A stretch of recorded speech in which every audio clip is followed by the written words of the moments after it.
തലസ്ഥാന നഗരത്തിൽ സംസ്ഥാന സ്കൂൾ കായികമേളയ്ക്ക് ഇന്ന് കൊടിയുയരും. മുഖ്യമന്ത്രി പിണറായി വിജയൻ മേളയുടെ ഔദ്യോഗിക ഉദ്ഘാടനം ഇന്ന് നിർവഹിക്കും.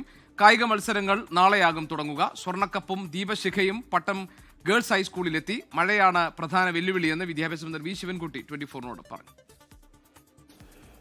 മഴയാണ് ഉള്ളത്.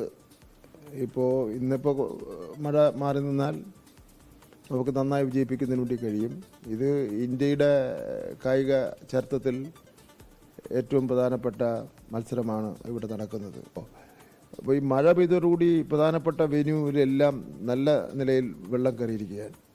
അപ്പോൾ അതിന്ന് വൈകുന്നേരത്തോടുകൂടി ആ പ്രശ്നത്തിന് പരിഹാരം കാണുമെന്നാണ് പ്രതീക്ഷിക്കുന്നത്. മഴ തോർന്നു വന്നു കഴിഞ്ഞാൽ വേറെ എന്തെങ്കിലും കാര്യത്തെ ആലോചിക്കാം.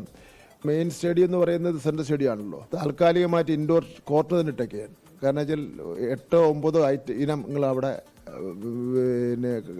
മത്സരം നടത്തുന്നതിന് വേണ്ടി കഴിയും.